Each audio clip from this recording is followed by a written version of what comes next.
ہم وہی کہیں گے جو ہمارا دین ہم کو بتاتا ہے. عمل کرو تو تمہارا بھلا ہے، نہیں کوئی عمل کرے تو نقصان ہمارا. بسم اللہ الرحمن الرحیم. نحمده ونصلي ونسلم على رسوله الكريم. اما بعد فاعوذ باللہ من الشیطان الرجیم. بسم اللہ الرحمن الرحیم. اولئک کتب فی قلوبہم الایمان وأیدہم بروح منہ. صدق اللہ العظیم. وبلغنا رسوله النبی الکریم ونحن على ذلك لمن الشاہدین والشاکرین والحمد للہ رب العالمین. السلام علیکم ورحمۃ اللہ وبرکاتہ. درود پاک کا نذرانہ پیش کر لیں. صلی اللہ علی النبی الامی وآلہ صلی اللہ علیہ وسلم. صلاۃ و سلاما علیک یا رسول اللہ صلی اللہ تعالی علیہ وسلم. حسان العرب شاعر بارگاہ رسول صلی اللہ علیہ وسلم حضرت حسان ابن ثابت رضی اللہ تعالیٰ عنہ کا ایک شعر ایسا ہے جو اعلیٰ حضرت علیہ الرحمہ کی ذات پر بہت اچھے انداز سے صادق آتا ہے. حضرت حسان ابن ثابت رضی اللہ تعالیٰ عنہ نے کفار مکہ کے جو اعتراضات تھے اور کفار کی طرف سے جو حضور علیہ السلام کی توہین ہوئی، تو اس کے جواب میں کچھ اشعار لکھے تھے. ان میں ایک شعر حضرت حسان ابن ثابت رضی اللہ تعالیٰ عنہ کا یہ تھا: فَإِنَّ أَبِي وَوَالِدَهُ وَعِرْضِي لِعِرْضِ مُحَمَّدٍ مِّنْكُمْ وِقَاءُ. یعنی اے کافرو، تمہاری طرف سے رسول پاک صلی اللہ علیہ وسلم کی عزت پر کیے جانے والے حملوں کی روک کے لیے میری اور ماں باپ کی عزتیں ڈھال ہیں. یعنی میں تمہیں اپنے محبوب کی عزت پہ حملہ کرنے نہیں دوں گا، اور میں تمہارا اتنا رد کروں گا کہ تمہاری زبانیں میرے محبوب پر بھونکنے کے بجائے مجھ حسان کو گالیاں دیں، مجھ حسان کے ماں باپ کو گالیاں دیں، تو میری اور میرے ماں باپ کی عزت جو ہے وہ ڈھال بن جائے گی میرے محبوب کی عزت کے آگے. امام حسان العرب حضرت حسان کا یہ شعر اعلیٰ حضرت علیہ الرحمہ پر اس قدر صادق آتا ہے کہ حضرت حسان بھی اپنی عزت کی پرواہ نہیں کرتے، اپنے ماں باپ کی عزت کی پرواہ نہیں کرتے. وہ فکر کرتے تھے تو صرف حضور کی عزت کی فکر کرتے تھے. یہی حال اعلیٰ حضرت علیہ الرحمہ کا تھا. اعلیٰ حضرت نے بھی اپنے دور میں اپنی عزت کی پرواہ کیے بغیر اپنی ذات کو نبی کریم صلی اللہ علیہ وسلم کی عزت کے دفاع کے لیے ڈھال بنایا. بلکہ خود اعلیٰ حضرت نے اظہار بھی فرمایا جس کا ذکر کتابوں میں ملتا ہے. اعلیٰ حضرت جب رسول پاک کے دشمنوں کا رد کرتے تھے تو بڑے سخت الفاظ میں رد کرتے تھے. تو کچھ لوگوں نے کہا حضور علمی طور پر رد کرنا ہی مقصود ہے، اتنی سختی کرنے کی وجہ کیا ہے؟ تو اعلیٰ حضرت نے فرمایا میں چاہتا ہوں میرے اس انداز کی وجہ سے، یعنی جو میں جواب دینے میں سختی کرتا ہوں، تو میرے اس انداز کی وجہ سے دشمن میرے محبوب کی گستاخی سے باز آ جائیں اور مجھ احمد رضا کے خلاف بولیں، تاکہ جتنی دیر وہ میرے خلاف بولنے میں لگے رہیں گے کم از کم اتنی دیر میرے محبوب کے خلاف نہیں بولیں گے. اعلیٰ حضرت علیہ الرحمہ کے حوالے سے آتا ہے، ایک مکتوب میں اعلیٰ حضرت نے خود لکھا کہ جب ایک خط اعلیٰ حضرت کی بارگاہ میں پڑھا جا رہا تھا، خطوط آتے تھے اعلیٰ حضرت کے پاس میں، لوگوں کے سوالات بھی ہوتے تھے، خیریت کے خطوط بھی ہوتے تھے. ایک خط پڑھا جا رہا تھا، اس میں اعلیٰ حضرت کو گالی لکھی ہوئی تھی. خوب لکھنے والے نے گالیوں سے نوازا، برا بھلا کہا. تو اعلیٰ حضرت علیہ الرحمہ مسکرا پڑے. تو خط پڑھنے والے نے کہا حضور اس میں آپ کی تعریف نہیں کی گئی ہے. آپ نے فرمایا جانتا ہوں میری تعریف نہیں کی گئی ہے. تو اس نے کہا حضور پھر آپ مسکرا کیوں رہے ہیں؟ کہا اس وجہ سے کہ میں جو چاہتا ہوں کہ جتنے گستاخان رسول ہیں میرے آقا کے جتنے گستاخ ہیں، احمد رضا یہ چاہتا ہے کہ سب کی زبانیں مجھے گالیاں دیں، میرے محبوب کو گالیاں نہ دیں. لہٰذا میں جو چاہتا تھا وہ تو پورا ہو رہا ہے. میں خوش اس لیے ہو رہا ہوں کہ یہ گستاخ رسول جتنی دیر میرے آقا کو گالی دیتا کم سے کم اتنی دیر اس کی زبان انہیں برا نہیں کہہ رہی تھی، مجھ احمد رضا کو برا کہہ رہی تھی. مجھے خوشی اسی بات کی ہے. یہ امام اہل سنت اعلیٰ حضرت علیہ الرحمہ کی محبت ہے. اسی لیے اعلیٰ حضرت فرماتے ہیں انشاءاللہ ذاتی حملوں پر میں کبھی توجہ نہ کروں گا، مجھ پر کوئی حملہ کرے میں ادھر کوئی توجہ نہ کروں گا. اور فرماتے ہیں سرکار سے مجھے یہ خدمت حاصل ہے کہ میں عزت سرکار کی حمایت کروں، اپنی عزت کی نہیں. اعلیٰ فرماتے ہیں تو میں خوش ہوتا ہوں کہ جتنی دیر مجھے گالیاں دیتے ہیں، برا بھلا کہتے ہیں، کم سے کم اتنی دیر میرے آقا کو برا کہنے سے باز رہتے ہیں. میں چھاپ چکا اور پھر لکھتا ہوں. اب اعلیٰ حضرت کیا فرماتے ہیں سنو، میری آنکھ کی ٹھنڈک اس میں ہے کہ میری اور میرے باپ دادا کی عزتیں محمد الرسول اللہ کی عزت کے لیے ڈھال رہے ہیں. یعنی میں چاہتا ہوں کہ مجھے کوئی برا کہے منظور ہے، میرے ماں باپ کو برا کہے منظور ہے، لیکن میں یہ نہیں چاہتا کہ کوئی میرے آقا کو برا بھلا کہے، کوئی میرے آقا کی شان میں گستاخی کرے. تو اعلیٰ فرماتے ہیں یہی میرے لیے جو ہے میری آنکھوں کی ٹھنڈک ہے. اعلیٰ حضرت علیہ الرحمہ نے اپنی محبت کا کس قدر اظہار کیا. فرماتے ہیں کروں تیرے نام پہ جاں فدا، نہ بس ایک جاں دو جہاں فدا، دو جہاں سے بھی نہیں جی بھرا، کروں کیا کروڑوں جہاں نہیں.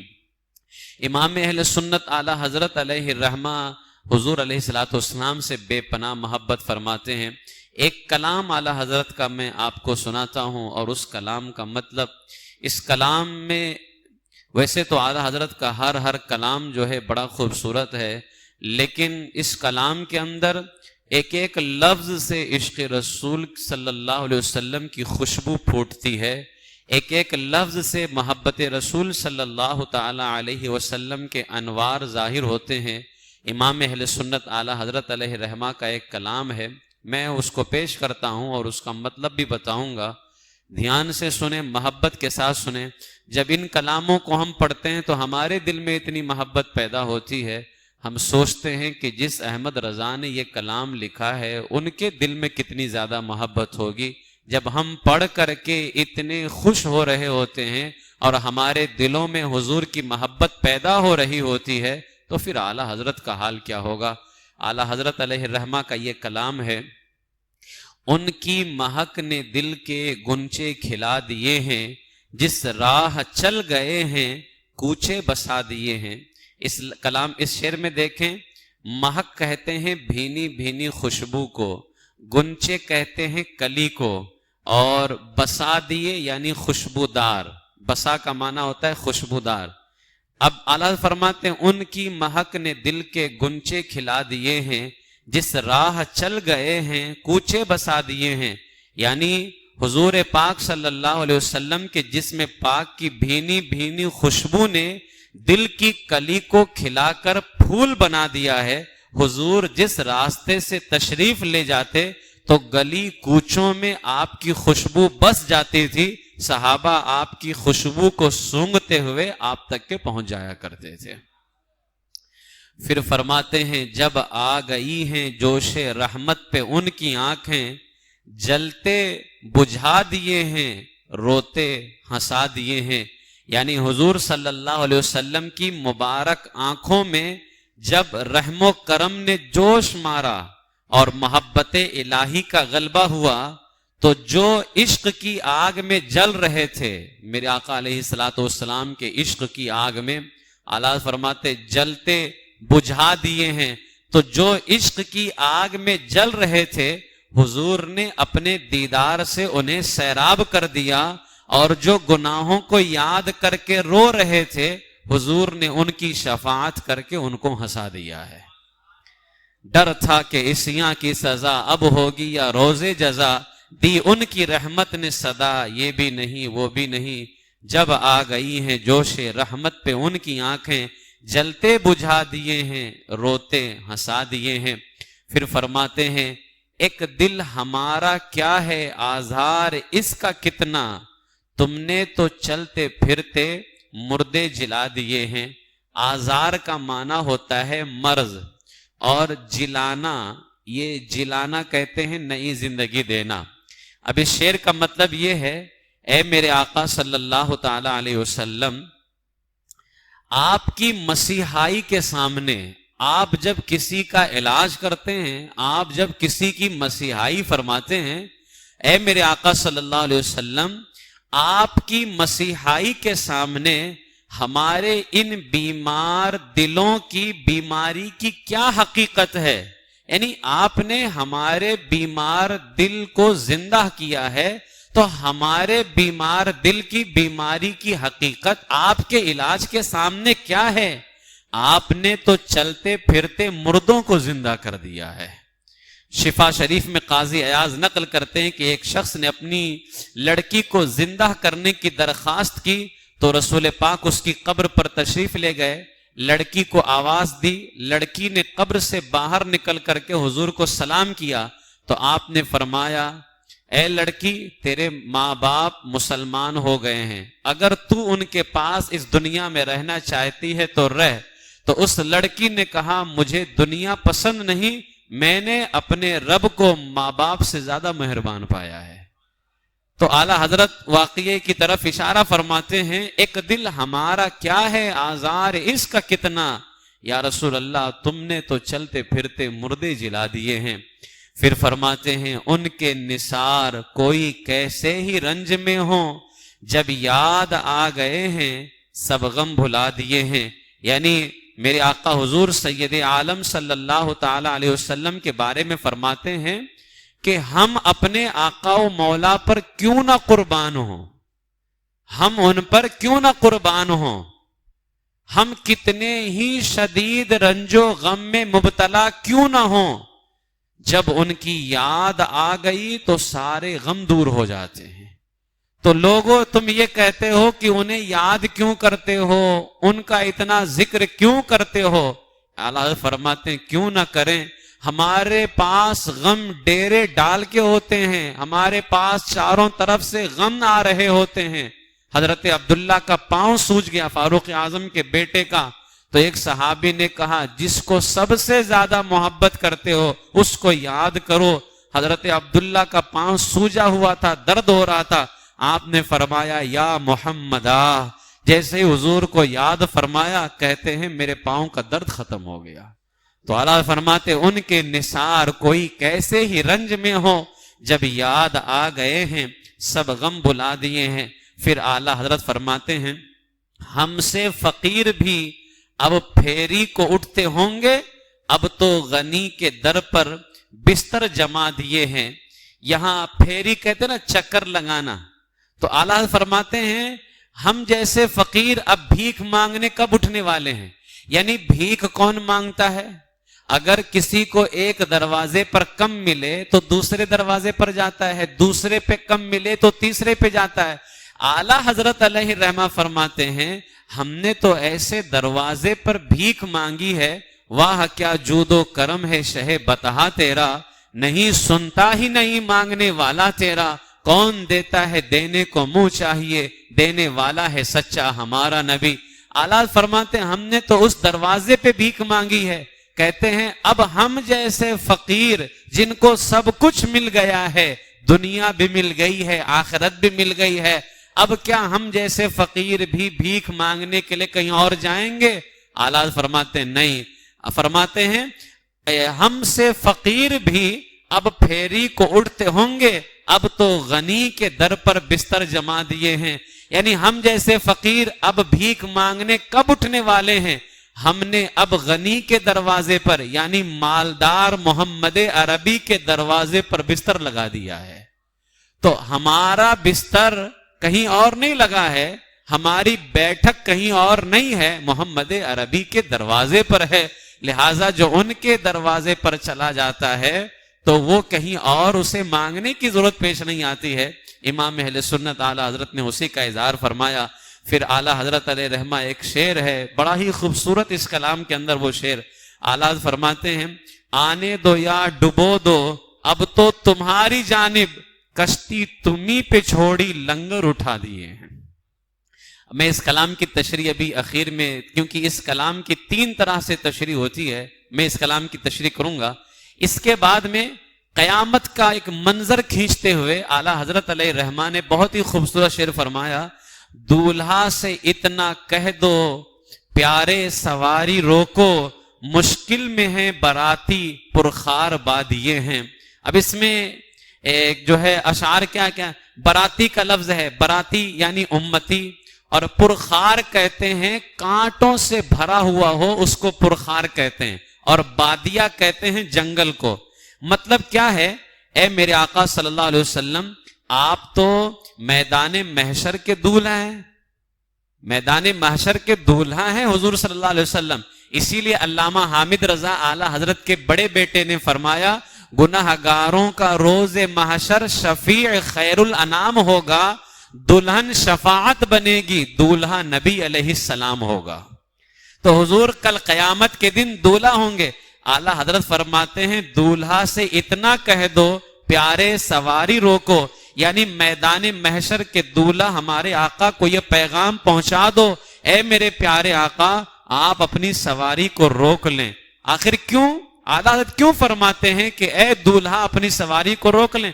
فرماتے ہیں مشکل میں ہیں براتی، یا رسول اللہ آپ کے براتی یعنی امتی مشکلات میں پھنس گئے ہیں، پرخار بادیے ہیں، یہاں جنگلات بڑے خاردار ہیں، ان کانٹوں سے بچ کر کے نکلنا بہت مشکل ہے۔ میدان محشر میں رب کی بارگاہ میں حساب و کتاب کا مسئلہ ہے، اور نیکیوں کو تولا جائے گا، پل صراط ہے۔ اعلیٰ حضرت علیہ رحمہ فرماتے یا رسول اللہ اپنی سواری کو روک لیں، یہاں میدان محشر کا معاملہ آسان نہیں ہے، اگر آپ چلے گئے تو ہمارا کون ہوگا؟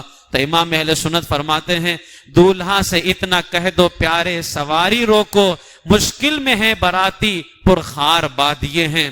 اور دوسرے کلام کے اندر جو درود رضا ہے اس میں اعلیٰ حضرت مدد بھی مانگ رہے ہیں اور پھر درود بھی بھیج رہے ہیں، اف وہ رہے سنگ لاخ آہ یہ پاشاخ شاخ، اے میرے مشکل کشا تم پہ کروڑوں درود، آہ وہ راہ صراط بندوں کی کتنی بساط، المدد اے میرے رہنما تم پہ کروڑوں درود۔ تو امام اہل سنت اعلیٰ حضرت علیہ رحمٰ نے اس شعر کے اندر حضور علیہ الصلوۃ والسلام کی جو شان ہوگی قیامت کے دن، حضور کی شان کو بیان بھی کیا اور حضور سے مدد مانگی۔ پھر آگے فرماتے ہیں اللہ کیا جہنم اب بھی نہ سرد ہوگا، یعنی اب اعلیٰ حضرت علیہ رحمت و رضوان پر ایک کیفیت طاری ہوئی جب جہنم کو بھڑکتا ہوا دیکھا، اور پھر ایک خوف ہے کہ ہم جہنم میں کہیں نہ چلے جائیں۔ اعلیٰ حضرت علیہ رحمٰ نے کیا خوب اس کو بیان فرمایا، کہتے ہیں اللہ کیا جہنم اب بھی نہ سرد ہوگا، سرد کہتے ہیں ٹھنڈا ہونے کو، یعنی اے الہ العالمین کیا جہنم کی آگ اب بھی ٹھنڈی نہ ہوگی؟ اللہ کیا جہنم اب بھی نہ سرد ہوگا؟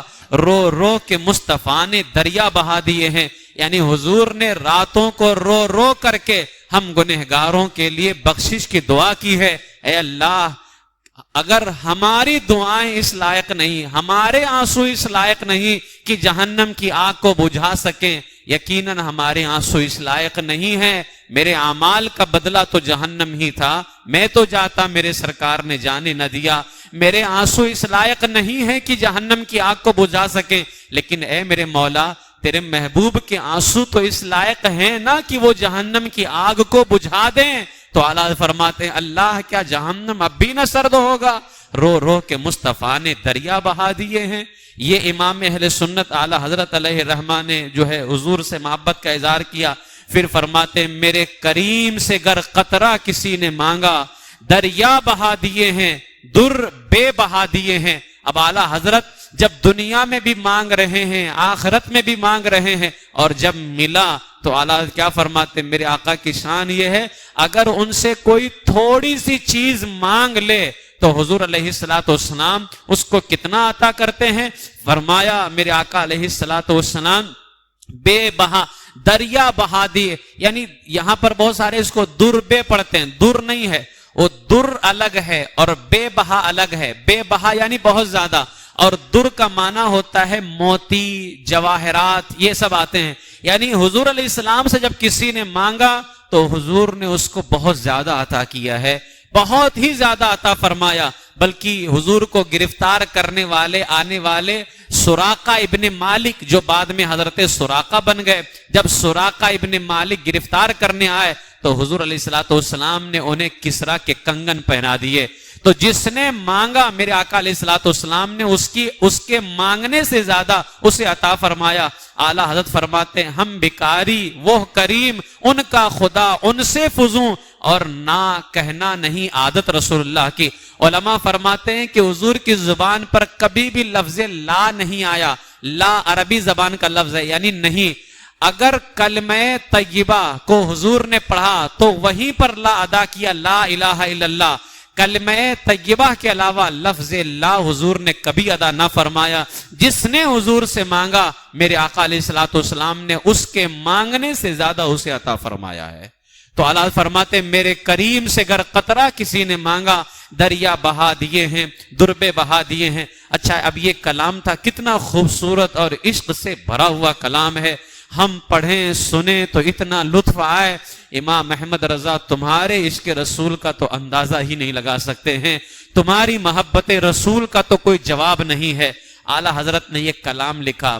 دیکھیں جب کوئی بھی کلام لکھا جاتا ہے نا تو اخیر میں ایک شعر ہوتا ہے جس کو مقطع کہا جاتا ہے، اخیر کا شعر. اعلیٰ حضرت علیہ رحمہ نے یہ کلام لکھا تو ابھی مقطع نہیں لکھا تھا. اعلیٰ حضرت کے ایک بھائی ہیں بیچ والے منجھلے بھائی، علامہ حسن رضا. علامہ حسن رضا ہیں. تو علامہ حسن رضا شاعری میں جس کے شاگرد ہیں وہ حضرت داغ دہلوی رحمت اللہ علیہ کے. داغ دہلوی بہت بڑے شاعر گزرے. اعلیٰ حضرت کے جو چھوٹے والے بھائی ہیں نا، دوسرے نمبر کے بھائی، یہ شاگرد ہیں شاعری کے اندر حضرت داغ دہلوی کے.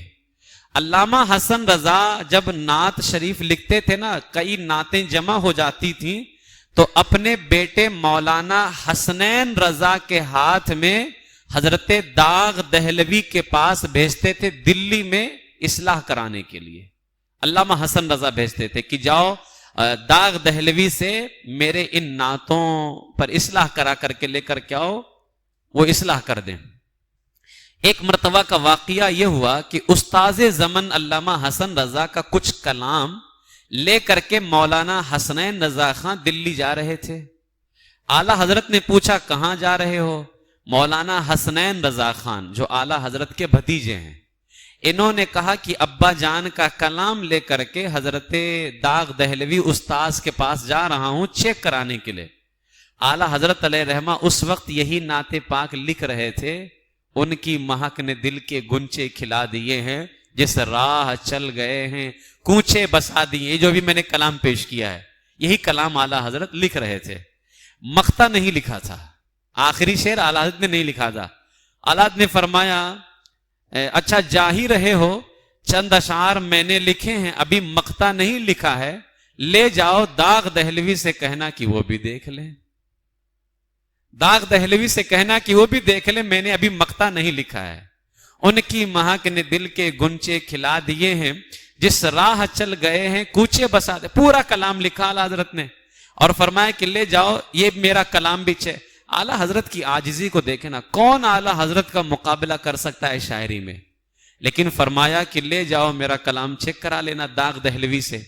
اب مولانا حسنین اپنے ابا جان مولانا حسن رضا کا کلام لے کر کے جا رہے تھے، اعلیٰ حضرت کی ایک نعت بھی لے کر کے گئے داغ دہلوی دلی میں ان سے چیک کرانے کے لیے. جب مولانا حسنین رضا پہنچے دلی اور استاذ الشورا داغ دہلوی سے ملاقات کی، اپنے ابا جان کا کلام پیش کیا، داغ دہلوی نے اصلاح کی. جب اصلاح کر چکے تو مولانا حسنین میاں نے اعلیٰ حضرت کے جو بھتیجے تھے انہوں نے اعلیٰ حضرت کا کلام پیش کیا اور کہا کہ اے استاذ آج میں اپنے بڑے ابا کا بھی کلام لے کر کے آیا ہوں. یعنی میرے ابا کا تو کلام آپ نے چیک کیا ہی ہے، میرے بڑے ابا اعلیٰ حضرت کا بھی کلام ہے، چلتے چلتے اعلیٰ حضرت نے بھی دے دیا تھا کہ میرا یہ کلام بھی چیک کرا کر کے لے آنا، ان کی مہک نے دل کے گنچے کھلا دیے ہیں۔ حضرت داغ دہلوی نے اس کو لیا، یہ کلام کو لیا، ملاحظہ کیا۔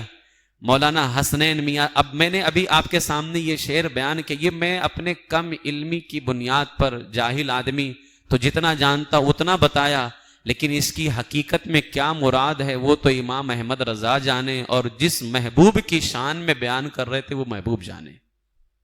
لیکن مولانا حسنین کہتے ہیں جب داغ دہلوی اعلیٰ حضرت کے اس نعت کو اپنے سامنے رکھتے ہیں، گنگناتے جاتے ہیں، جھومتے جاتے ہیں، اور آنکھوں سے آنسو ٹپک رہے ہیں، جھوم رہے ہیں۔ داغ دہلوی، ان کی مہک نے گنچے کھلا دیے ہیں، جس راہ چل گئے ہیں۔ اشارہ دیکھیں نا، اللہ کیا جہنم اب بھی نہ سرد ہوگا، رو رو کے مصطفیٰ نے دریا بہا دیے ہیں۔ میرے کریم سے گر قطرہ کسی نے مانگا، دریا بہا دیے ہیں، در بے بہا دیے ہیں۔ مولانا حسنین کہتے ہیں داغ دہلوی ایک ایک لفظ پڑھتے جا رہے ہیں، جھوم رہے ہیں، آنکھوں سے آنسو جاری ہیں۔ پڑھنے کے بعد داغ دہلوی نے فرمایا اس نعت پاک میں تو کوئی ایسا حرف بھی مجھے نظر نہیں آتا جس میں میں قلم لگا سکوں۔ وہ تو آپ کے ابا جان کا کلام ہے جس کی میں اصلاح کرتا ہوں، لیکن یہ کلام امام احمد رضا کا ہے، ایک لفظ بھی اس میں ایسا نہیں ہے کہ میں اسے ہٹا کے اپنا کوئی لفظ رکھ سکوں، میرے اندر جسارت نہیں۔ اور پھر کہتے ہیں یہ کلام احمد رضا نے خود لکھا ہے، ایسا لگتا ہی نہیں ہے، یوں لگتا ہے کہ مصطفیٰ نے خود لکھوایا ہے، مصطفیٰ نے خود لکھوایا ہے۔ اور پھر داغ دہلوی کہتے ہیں کچھ تو اس کلام پر میں قلم اٹھا نہیں سکتا، لیکن اس کلام کی فن کے اعتبار سے میں کیا کیا خوبیاں بیان کروں، اب میں اتنی خوبیاں بھی بیان نہیں کر سکتا، بس میری زبان پر ایک شعر آ رہا ہے، ملک سخن کی شاہی تم کو رضا مسلم، جس سمت آ گئے ہو سکے بٹھا دیے ہیں۔ داغ دہلوی نے یہ شعر لکھا، اور داغ دہلوی نے مولانا حسنین سے کہا لے جاؤ، اس کلام میں مقطع نہیں تھا، مقطع بھی ہو گیا، یعنی آخری شعر نہیں تھا، مقطع بھی ہو گیا۔ اور اعلیٰ حضرت کو الگ سے ایک خط لکھا، اے میرے اعلیٰ حضرت، میرے اس شعر کو اپنے اس کلام سے الگ مت کیجئے گا۔ اعلیٰ حضرت کبھی اپنی تعریف پسند نہیں کرتے، اس میں اعلیٰ حضرت کی تعریف ہے۔ داغ دہلوی نے کہا حضور میرے اس شعر کو اپنے کلام سے الگ مت کرنا۔ داغ دہلوی گویا جانتے تھے جب جب اعلیٰ حضرت کا یہ کلام پڑھا جائے گا ان کی مہک نے دل کے گنچے کھلا دیے ہیں، جس راہ چل گئے ہیں کوچے بسا دیے ہیں۔ جب جب اعلیٰ حضرت کو پڑھا جائے گا داغ دہلوی بھی یاد آئے گا، ملک سخن کی شاہی تم کو رضا مسلم، جس سمت آ گئے ہو سکے بٹھا دیے ہیں۔ تو انہوں نے یہ کلام لکھ کر کے اعلیٰ حضرت کی بارگاہ کے اندر جو ہے اعلیٰ حضرت علیہ رحمہ کے عشق رسول کا اندازہ، عشق رسول کا جو ہے آپ حال دیکھیں کہ کیسا عشق رسول ہے امام اہل سنت اعلیٰ حضرت علیہ رحمہ کا۔ اس میں ایک شعر تھا، آنے دو یا ڈبو دو اب تو تمہاری جانب، کشتی تمہیں پہ چھوڑی لنگر اٹھا دیے ہیں۔ اس شعر کے تین مطلب ہو سکتے ہیں۔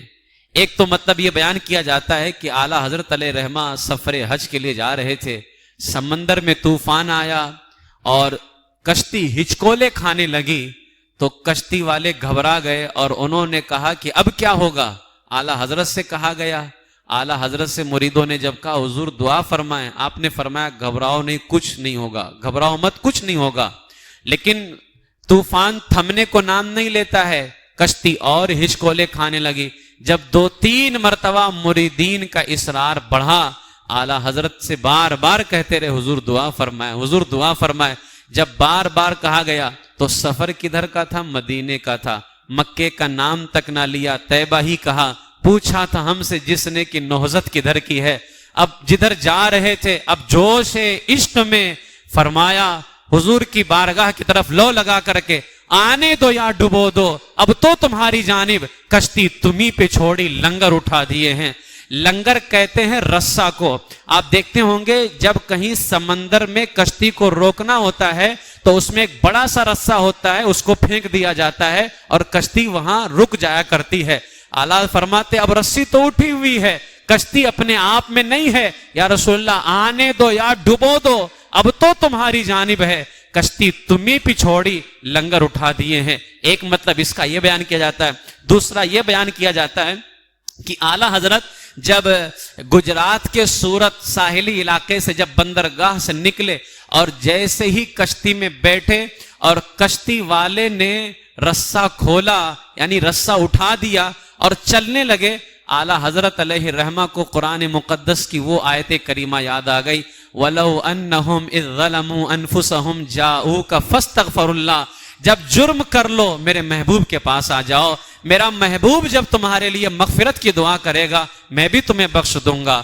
اگر میرا محبوب تمہارے لیے دعا کرے گا تب تم مجھے توبہ قبول کرنے والا پاؤ گے. امام احمد رضا کو یاد آ گیا, کسی شاعر نے کہا ہے, حق نے کہا ہے جاؤ ہم کو تمہاری جانب, جرموں کو لا رہے ہیں رو رو تمہاری جانب, آنے دو یا ڈبو دو اب تو تمہاری جانب. اعلیٰ حضرت علیہ رحمہ کو منظر آ گیا, یا رسول اللہ اب ہم جرموں کو لے کر کے آ رہے ہیں, سمندر میں ہیں, رسا بھی کھول دیا ہے, یا رسول اللہ اب اگر آپ چاہیں تو بلا کر کے ہمارے جرموں کو بخشوا دیں, اور اگر چاہیں تو ہمارے جرموں کی وجہ سے یہی ڈبو دیں, اب آپ جو چاہیں کریں. تب اعلیٰ نے فرمایا آنے دو یا ڈبو دو اب تو تمہاری جانب, کشتی تمہیں پہ چھوڑی, لنگر اٹھا دیے ہیں.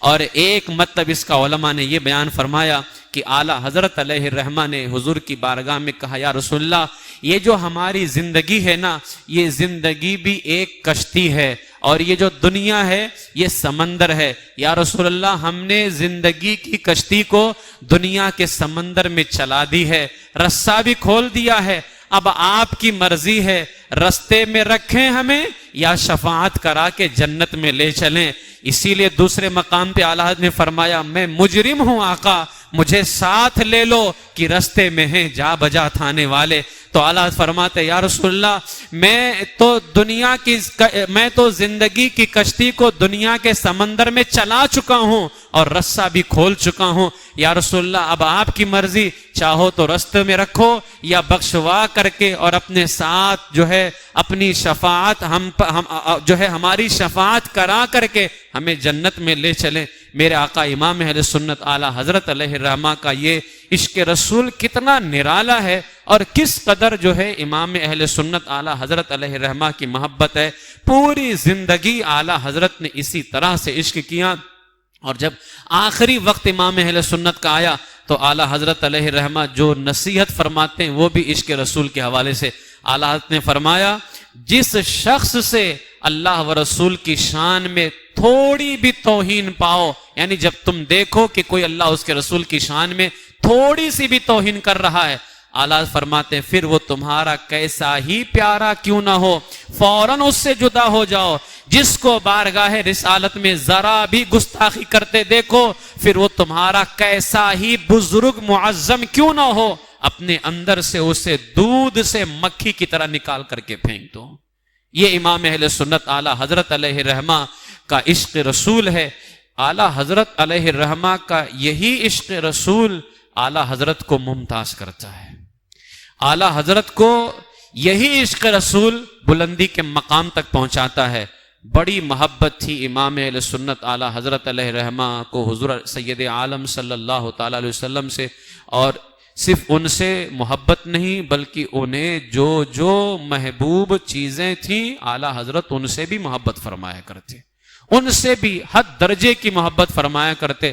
آج ہم کہتے ہیں کہ ہم بھی عاشق رسول ہیں, ہم اپنے عشق رسول کو دیکھیں اور سنت رسول پر عمل کرنے کا جذبہ دیکھیں, سنت رسول پہ عمل کرنے کا جذبہ دیکھیں.